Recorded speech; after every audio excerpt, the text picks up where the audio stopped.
लेकिन मैं technology share नहीं करूंगा, मैं सोर्स कोड नहीं दूंगा, आप उसको इंडिया में मैन्युफैक्चर नहीं कर सकते। कहां आप इस्तेमाल करोगे मैं फैसला करूंगा। पाकिस्तान के खिलाफ किया तो मैं किल स्विच लगा के उड़ा दूंगा।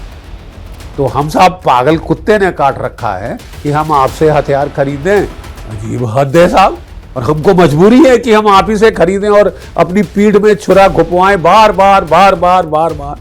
अकलमंद आदमी एक बार धोखा खा के समझ जाता। आप तो साहब बार बार धोखे दे रहे हो। इस समझौते पे भारत को अमेरिका की गुलामी के तौर पर देख रही है, और ये बुरी बात है कि अगर आप उसको रूल बेस्ड मानने से इनकार कर दोगे कि भाई रूल बेस्ड का मतलब अमेरिका की दादागिरी नहीं चलेगी, तो आपको रॉग स्टेट घोषित कर देंगे। तो डोनाल्ड ट्रंप साहब तो साहब एक नया समीकरण कर रहे हैं जो मिनट बाय मिनट बदल रहा है, जो डे बाय डे बदल रहा है। आज कुछ और, कल कुछ और, गिरगिट की तरह वो रंग बदलते जा रहे हैं। और हमारे नींबू मिर्ची रक्षा मंत्री राजनाथ सिंह के बीच में एक समझौता हुआ है, बहुत कुछ कहा गया। राजनाथ सिंह इस पे दस्तखत करके आए।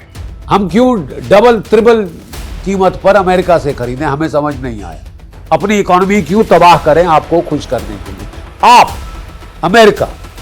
अमेरिका भारत के ऊपर प्रतिबंध लगाए हुए है और हर तरफ से हमको घेरा हुआ है। अगर कोई देश मेरे ऊपर एक तरफा प्रतिबंध लगाए तो मैं क्या करूंगा?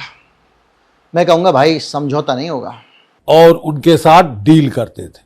डोनाल्ड ट्रंप साहब ने तो जब से आए हैं ये निर्धारित प्रणाली में एक अचंभित करने वाला फेरबदल कर दिया है साहब। वो एक कैलिडियोस्कोप बना दिया है कि ट्रेड और टैरिफ्स डोमिनेट करेंगे देशों के रिश्तों को। कोई जियोपॉलिटिकल हित नहीं, कोई जियोपॉलिटिकल समीकरण का एनालिसिस नहीं, बट कि क्या ट्रेड है, क्या टैरिफ हम पे लगाए जा रहे हैं, क्या हम लगाना चाहते हैं। और ये मर्केंटाइल जो बेसिस पर वो इंटरनेशनल रिलेशंस को लाना चाहते हैं। तो डोनाल्ड ट्रंप साहब तो साहब एक नया समीकरण कर रहे हैं जो मिनट बाय मिनट बदल रहा है, जो डे बाय डे बदल रहा है। आज कुछ और, कल कुछ और, गिरगिट की तरह वो रंग बदलते जा रहे हैं। दोनों का शत्रु चीन है, इसलिए हम दोनों का आना, इकट्ठा होना अनिवार्य है।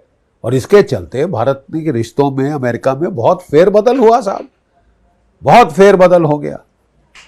और भारत ने कोई $25 बिलियन के तो हथियार खरीदे अमेरिका से।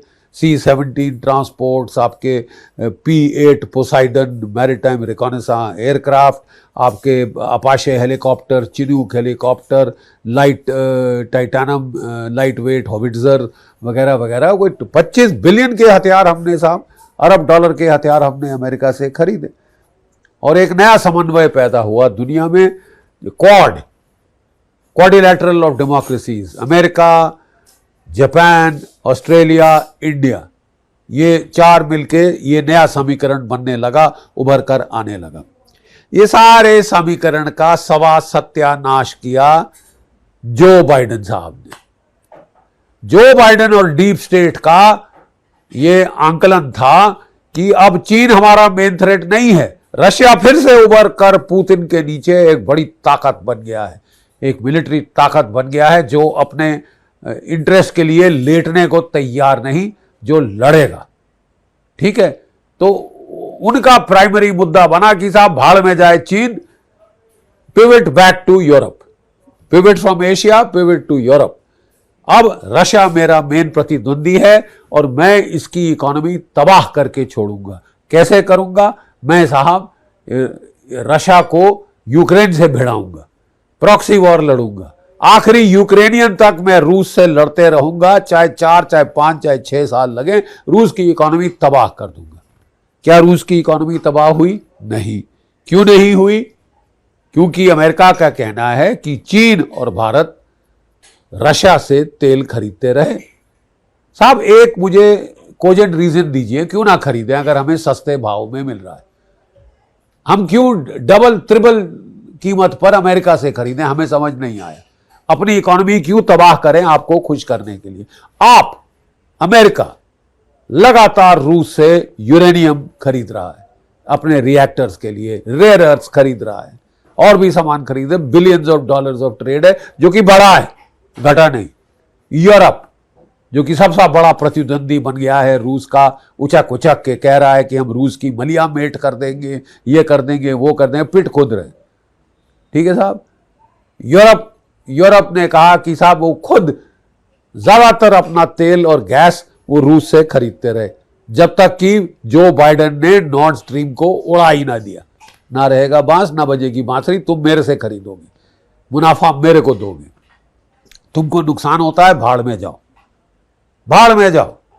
और यूरोप तो एक नई कॉलोनी बन गई है अमेरिका की, उनके पास कोई चारा नहीं। अभी भी वो टैरिफ ट्रेड के मामले में साष्टांग दंडवत कर दी है अमेरिका के सामने, हथियार डाल दिए हैं साहब कि हमें कुछ नहीं, हम आपके कॉलोनी हैं, आपके पीछे लग्गू हैं। ठीक है साहब। तो बात यह है कि यूरोप तेल खरीद रहा है, यूरोप गैस खरीद रहा है और ट्रेड कर रहा है। भारत को एक चुना गया है कि तुम्हारी वजह से यूक्रेन युद्ध चला जा रहा है। तो ये जो बाइडेन साहब ने कह दिया, you are with us, you are against us, और फिर तो साहब ओ और डीप स्टेट मिलके भारत के खिलाफ तकरीबन युद्ध घोषण कर दिया, अनडिक्लेयर्ड वॉर। ठीक है, अघोषित युद्ध। कैसे साहब? बांग्लादेश में तख्ता पलट किया, CIA और ISI ने मिलकर। हसीना वाजेद को पहले बोला कि या तो सेंट मार्टिन आइलैंड दो, हमें कुकी लैंड बनाने में भारत के अंदर मदद करो, नहीं तो तेरा तख्ता पलट। वो ना मानी तो उसका तख्ता पलट कर दिया बेचारी का। हालांकि डेमोक्रेटिकली वो इलेक्शन जीती थी।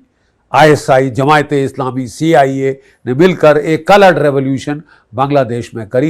यानी कि जो 71 वॉर के अंदर जो हमने समीकरण चेंज किया था, पैराडाइम शिफ्ट कराया था साउथ एशिया की सिक्योरिटी आर्किटेक्चर में, नलिफाई कर दिया साहब, एक स्ट्रोक। अब भारत टू फ्रंट सिचुएशन, यानी कि चीन उत्तर में, पाकिस्तान पश्चिम में, अब 3 फ्रंट वॉर सिचुएशन में डाल दिया। हमसे $1 बिलियन खसोट लिए साहब, और हमें कहा कि हम आपको GE-404, GE-414 इंजन देंगे। पैसे खा लिए, देने से मना कर दिया। छुरी पीठ में घोपी, सालों साल लटका दिया डिलीवरी अपाचे हेलीकॉप्टर्स के, अब जाके जिए। फिर आप हमको कहते हो साहब हमसे हथियार खरीदो, रूस से ना खरीदो। कभी रूस ने ऐसी पीठ में छुरी घोपी है भारत के? सीधा सवाल। आप तो साहब, आपका भरोसा क्या है? आप कहते कुछ हो, करते कुछ हो। कहते हो आप हमारे दोस्त, और जितना नुकसान आप अमेरिका ने पहुंचाना शुरू कर दिया था बाइडेन काल में, वो शायद ही हमारे पे कभी किसी और देश ने किया है। इतना वैर, इतना वैमनस्य। ठीक है साहब। और नहीं, तेल खरीदना बंद करो, हथियार खरीदना बंद करो, हमसे हथियार लो, हम पैसे खसोट लेंगे, देंगे नहीं साला। अजीब हद है साहब। और हमको मजबूरी है कि हम आप ही से खरीदें और अपनी पीठ में छुरा घुपवाएं बार बार बार बार बार बार। अकलमंद आदमी एक बार धोखा खा के समझ जाता। आप तो साहब बार बार धोखे दे रहे हो। और हमारे नींबू मिर्ची रक्षा मंत्री राजनाथ सिंह के बीच में एक समझौता हुआ है, जिसको राजनीतिक साझेदारी, नीतिगत बहुत कुछ कहा गया। राजनाथ सिंह इस पे दस्तखत करके आए, और समझौते के बाद यह समझ में आता है कि ये देश RSS के लोग चला रहे हैं, अमेरिका के अपॉइंटी चला रहे हैं, या ये देश इस देश के संविधान से, इस देश के लोगों की आकांक्षाओं, अपेक्षाओं और राष्ट्र के हितों के अनुरूप चलाया जा रहा है। ट्रंप भारत के साथ एक के बाद एक बदतमीजी किए जा रहा है। मोदी जी की तारीफ कर देता है, उनके रूप यौवन की तारीफ कर देता है, उनकी शक्ति की तारीफ कर देता है, और भारत के ऊपर कुछ और अपमानजनक कार्रवाई कर देता है। जब चाहे लोगों को बांध के फेंक देता है। भारत के लोगों का वहां जीना मुश्किल किया हुआ है। लगातार अमेरिका में भारतीयों पे हमले हो रहे हैं। मैं पूरा डिटेल वीडियो आपको दे चुका हूं। अमेरिका में भारत के लोगों का जीना मुश्किल हो चुका है, और जो लोग मोदी मोदी करते थे वो भी वहां फंस गए। अमेरिका भारत के ऊपर प्रतिबंध लगाए हुए है और हर तरफ से हमको घेरा हुआ है। अगर कोई देश मेरे ऊपर एक तरफा प्रतिबंध लगाए तो मैं क्या करूंगा? मैं कहूंगा भाई समझौता नहीं होगा। समझौता ऐसे नहीं होगा कि तुम मेरी कनपट्टी पे पिस्तौल रखो, अब तुमको जो करना था कर लिया, अब निकल लो, लेकिन मैं उसके बावजूद उस देश के समर्थन में प्रतिबंधों के मौजूद रहते समझौता करूं। भाई 2 दिन पहले एक समझौता हुआ है, चीन ने किया है, दम के साथ समझौता किया और सिर्फ छूट दी 1 साल की। अमेरिका को कोई वादा नहीं किया स्थायी रूप से, ट्रंप को खड़का दिया। ट्रंप केवल एक उपलब्धि लेके लौट गए। जिसने कल का वीडियो मिस कर दिया है वो जरूर देखिएगा, बहुत अहम वीडियो है। कहीं पर किसी जगह वो एनालिसिस नहीं है ट्रंप के साथ चीन के समझौते की, जो वास्तविकता है उस पर नजर नहीं है। खैर, मैंने झुक के समझौता क्यों किया, मैंने अमेरिका के हित में वो समझौता क्यों किया जो मुझे इनकार कर देना चाहिए था कि भाई पहले तू ये तय कर ले कि तूने समझौता कराया या नहीं कराया। तूने 50% टैरिफ लगाया, उसको हटा ले। जब तू चीन का टैरिफ हटा सकता है तो हमारा क्यों नहीं हटा सकता? वो तो नशीले पदार्थ बेचने का मामला था। लेकिन ना, खुश करना है शहंशाह को, उसके कदमों में गिर जाना है, इसलिए हमें समझौते पर दस्तखत करके आना है। हालत ये हुई है कि जब ट्रंप भारत के ऊपर तमाम सारे लगाया हुआ है तो एक संप्रभु राष्ट्र उसके आगे झुक रहा है और उल्टे समझौते पर हस्ताक्षर कर रहा है। समझौते की भाषा देखिए, ये देश की भाषा कभी नहीं रही।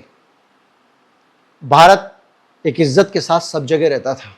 अजरबैजान में भी हमारा हवाई अड्डा था, उसको उखाड़ दिया इन्होंने और ले आए वापस।